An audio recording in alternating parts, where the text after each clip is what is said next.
Hello and welcome to this year's Christmas bracket, where we will be deciding what the best Christmas movie of all time is, not including animated movies for some odd reason.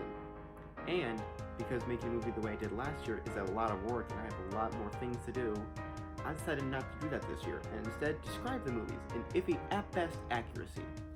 Let's go! The first movie on our list is the 2003 comedy Elf starring actual man-child Will Ferrell. The movie follows Buddy the Elf as he tries to find his real father in New York City. First, he tracks him down, breaks into his workplace, and follows him home. He also follows his half-brother home from school. You know, without the whole Christmas setting, this movie would be a lot creepier. No, it's still creepy. If this took place during Halloween, Buddy would be seen as a deranged maniac. The next film is the classic It's a Wonderful Life. The movie follows George Bailey. Now, the next one is A Christmas Carol. Which one? I don't know, but does it really matter all that much? They're all the same. The next film is Scrooge, which is different from A Christmas Carol in that it has Bill Murray. Okay, this next one is my favorite movie on the list. The next film is How the Grinch Stole Christmas. Now, if you think back, you'll remember that we're only doing live-action movies. So yes, we're doing the Jim Carrey version. This movie is a masterpiece. No movie could possibly top this spectacle. And you know what? I'm going to say it. This movie should have won Best Picture. Who cares about Gladiator with its great performances, memorable lines, and stunning cinematography? The Grinch had fart jokes.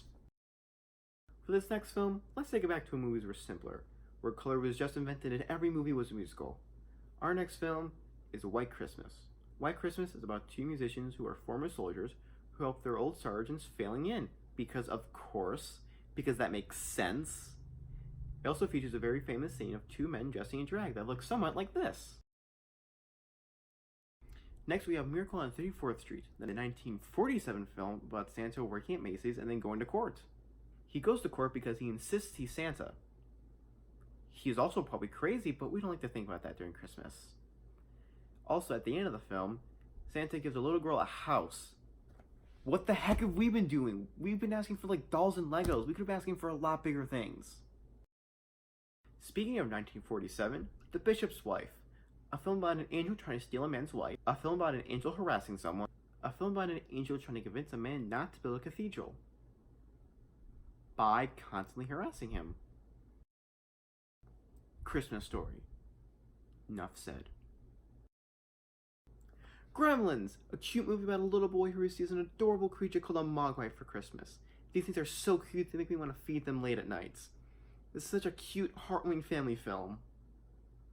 Wait, it's a horror movie? While You're Sleeping is a film about Sandra Bullock who takes advantage of a man in a coma and a misunderstanding to hook up with said man in a coma. But you know, it's okay that she's lying because she's lonely. It's okay to lie if you're lonely. So this next one's kinda iffy.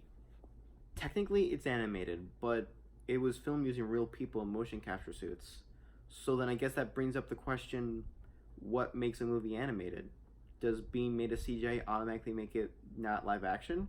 If so, then there's never been a live action Transformer, even though those movies are live action. Oh, the movie's Polar Express, by the way. I don't need to get into that, right? We've all read the book. I always forget this one's a Christmas movie. Probably because it focuses more on bodily harm than actual cheering glee. That's right, I'm talking about Home Alone, one of the only movies that can make people uncomfortable with just the uttering of the word nail. This movie is very heartwarming, and besides all the torture scenes, it's fun for the whole family. I mean, it's no Grinch, but I mean like what truly is. One of the only films on this list I can say I don't like and not be chased out of the building. Christmas Vacation. Do you hate awkward family gatherings? Yes? Well, too bad. This movie's full of them. A film that's only good if you stop all brain functions is The Santa Claus, starring a man who's more famous for noise use to make than literally anything else he's ever done. In this film, Tim Allen is cursed with immortality and eternal fatness after he accidentally kills Santa and takes off his jacket? He took clothes off a dead body? And finally, let me present to you not only one of the greatest Christmas movies of all time, but one of the greatest movies of all time, period.